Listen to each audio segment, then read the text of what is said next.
জীবনে যদি আপনি কিছু পেতে চান, আপনাকে অবশ্যই কিছু দিতে হবে। ধরুন আপনি সুস্বাস্থ্যের অধিকারী হতে চান, তাহলে আপনাকে কি দিতে হবে? আপনাকে পরিশ্রম করতে হবে। আপনার ডান পা, হাঁটু আর হিলের মধ্যে 90 ডিগ্রি থাকবে। হাঁটু 90 ডিগ্রি থাকবে, টোয়ের ওপর থাকবেন, শরীরের দুপাশে নিয়ে শ্বাস নিয়ে ওপরে 10 কাউন্ট হোল্ড করার পর শ্বাস ছেড়ে হাত দুটো পেছনে নিয়ে যাবেন।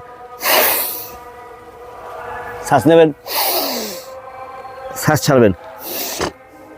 হাত আর পা দুটো একটা লেভেলে রাখবেন একসাথে, তা এখানে রাখবেন ডান হাতের পাশে। শ্বাস নেবেন, 10 কাউন্ট হোল্ড করবেন, ছেড়ে দেবেন। শ্বাস নেবেন, ছেড়ে দেবেন।